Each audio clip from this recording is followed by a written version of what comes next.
Good day, gentle viewers. In today's news, double Gundam announcements, both good and bad, a look into Pokemon history, and shakeups at Right Stuf. All of that today alongside our first look at the spring 2023 anime seasonal rankings. So without any further ado, I am Tristan Gallant, and welcome to Glass Reflection.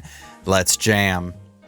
Let's start today with Gundam. First, the bad news. If you happen to be a fan of the currently airing second season of Gundam.Witch for Mercury, then I'm sorry to say that on May 14th, instead of your regularly scheduled new episode of Excitement, we will instead be getting a recap episode. I've never been a big fan of recaps, and I've historically seen them as a necessary evil to counter poor planning and other unfortunate events. However, I can be glad that, at least for the moment, this recap episode is just supposed to be for 1 week.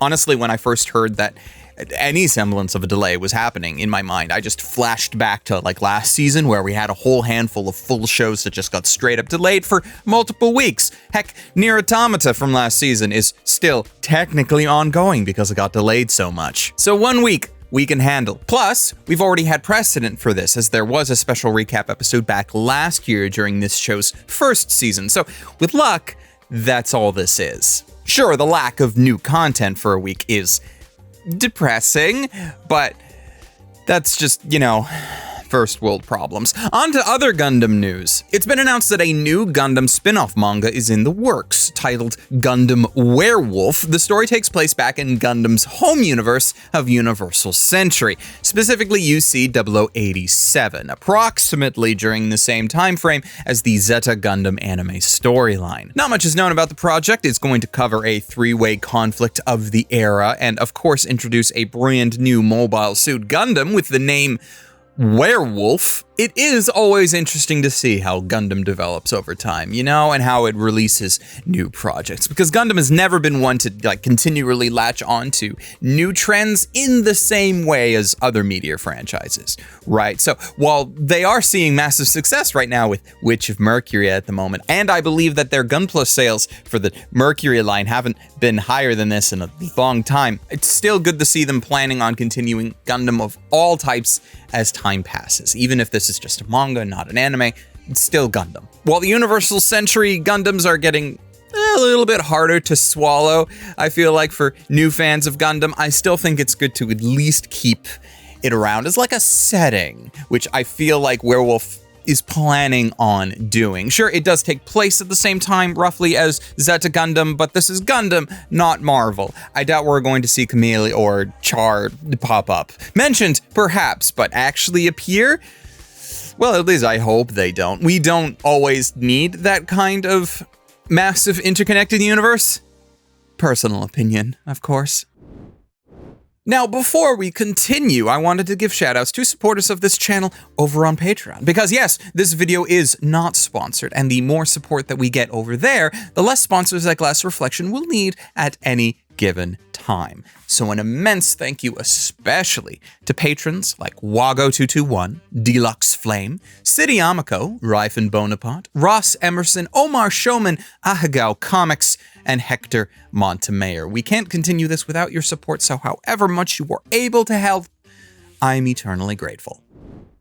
Let's move into talking about Pokémon. While the series is currently celebrating and working on its recent launch of its brand new anime series, Pokémon Horizons, a fan of the franchise has been working behind the scenes to keep lesser known parts of the original anime's history intact. After 12 years, a fan of Pokémon was able to track down copies of a two-parter episode of Pokémon that was supposed to air in 2011 during Pokémon Black and White. The episodes Team Rocket vs. Team Plasma Parts 1 and 2 covered, well, exactly what you may expect from the title, but its history is a lot more interesting. As I said, these episodes were supposed to air, but never did. The episodes were set to launch around the time of the massive earthquake and tsunami that hit Japan, in and around that time period. Originally, the episodes were just delayed until they were officially canceled, leading to many fans speculating that the episodes contained imagery quite similar to the disaster in question, hence the cancellation. Now, these episodes getting axed did leave a bit of a hole in the show's narrative, as there was some build up to those episodes, only for that never to actually come to fruition. But now the scripts of those episodes are public and can be read/archived freely.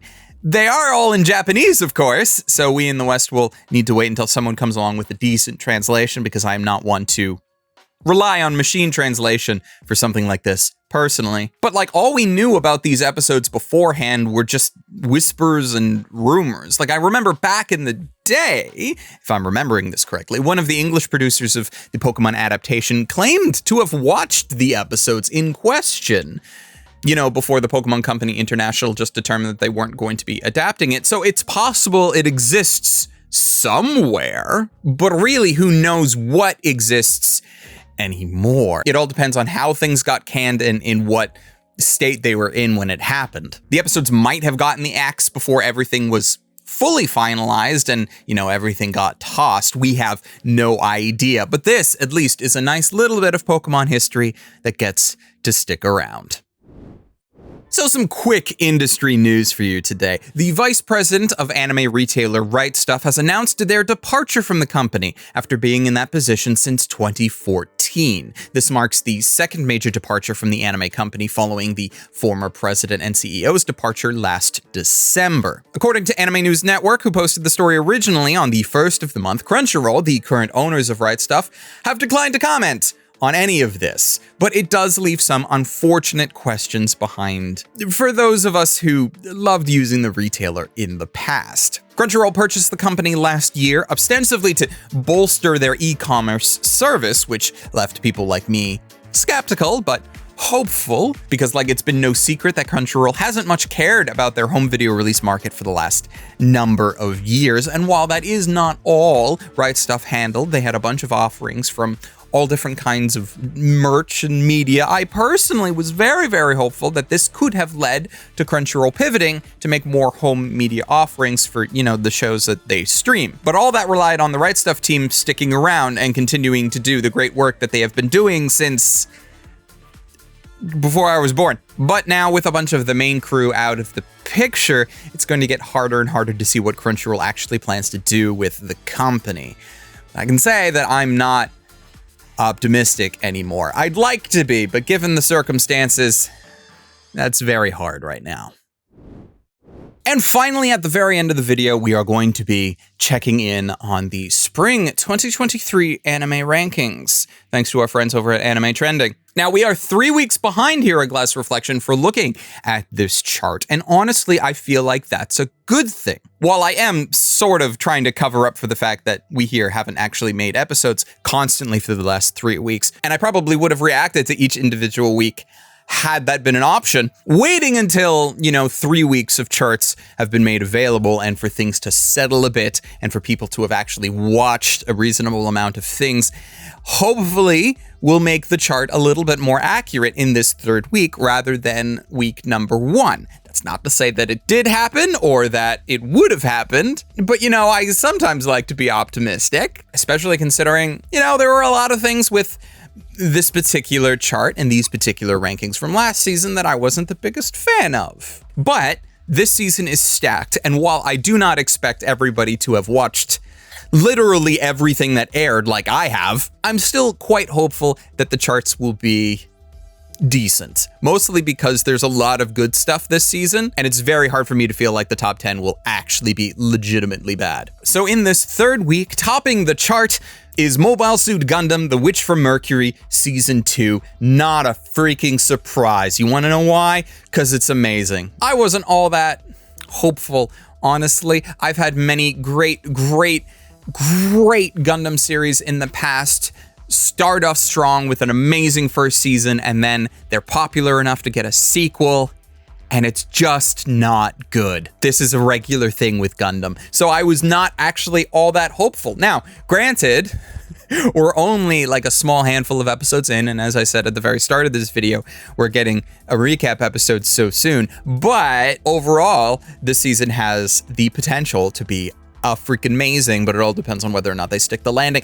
At the moment, though, as we are going weekly, the fact that it is in number 1 is well deserved. Now, moving down into actual new anime territory, we have Hell's Paradise in 2nd, Oshi no Ko in 3rd, and Heavenly Delusion in fourth. None of that surprises me either. In fact, Hell's Paradise was the first anime that I watched out of anything because I thought it was going to be probably one of the most popular shows of the season, and it turns out I am not actually that off the mark. Oshi no Ko also doing extremely well, which is very deserved, despite not having the Western marketing campaign of, Crunchyroll behind it, which normally is what pushes things up into the top. The fact that this is just kind of, I don't know if grassroots fan base is the best thing to describe it, but Oshi no Ko, I feel like, is moving forward a lot on its own merits, and it is extremely well put together, and if you're not watching it, you should. Heavenly Delusion, similar as well. It's not a Crunchyroll-led show. It is a Disney-led show, technically, and they also don't seem to be caring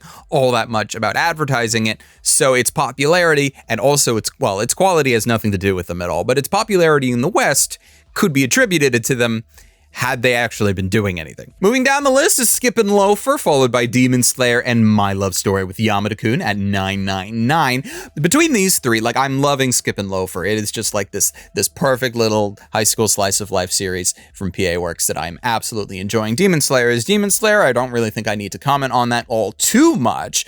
Out of those three, though, My Love Story with Yamada-kun is probably the one I dislike the most. Not that I dislike it really in general. I actually enjoyed it and am enjoying it a heck of a lot more than a lot of the things that I disliked from last season, so that's a plus. But it seems to me that there is a particular type of romance show that seems to do really well with the anime trending audience, and with that in mind, I'm actually surprised that it's only in 7th. Now, of course, apparently it was in the top 5 at one point in time. In fact, according to the little icon next to it, it was in 2nd place at one point, so dropping down to 7th is quite interesting, but we'll have to see how that continues as the season progresses. Following that, the last 3 in the top 10 is Insomniacs After School, The Dangers in My Heart, and The Reason Why Ray Liana ended up at the Duke's Mansion. Now, Ray Liana is new to the chart, apparently, only just entered the top 10 recently, and I don't know how to feel about that one just yet. We're only 3 episodes into it, and I am keeping up with it, but it is doing a couple of things that it's one of those I feel like the characters know more than the audience does, which gives this interesting clash of what is going on versus what we are watching. Because if the characters know more than we do, then they're going to be acting and doing things that we don't know about. And depending on how it is written, that can work out very well. But also in times I feel like they occasionally will do things and they'll be like, oh, this makes perfect sense. And then I'll be watching it being like, how does this make sense? Based on what? Because we don't know. As it continues, I am very interested to see how it goes on. Dangerous in My Heart, I wasn't all that impressed with, but it has some interesting parts to it, and we'll see how that goes continuing on. Insomniacs After School is a thing, and it's okay. Really, I have no problem with any of the top 10. I really don't.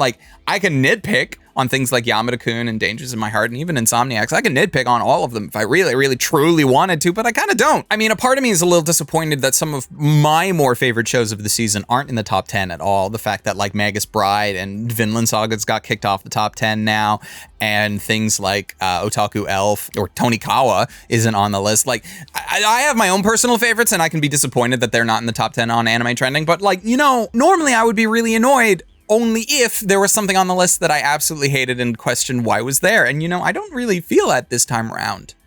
So that's an improvement over last year. Overall, we're going to have to see how the rankings continue. But if you want to be voting on this chart as the season progresses, there will be a link in the description where you can do so. Anime Trending, of course, does not sponsor Glass Reflection in any way, shape, or form. I just think what they're doing is neat. And I continue to think what they're doing is neat.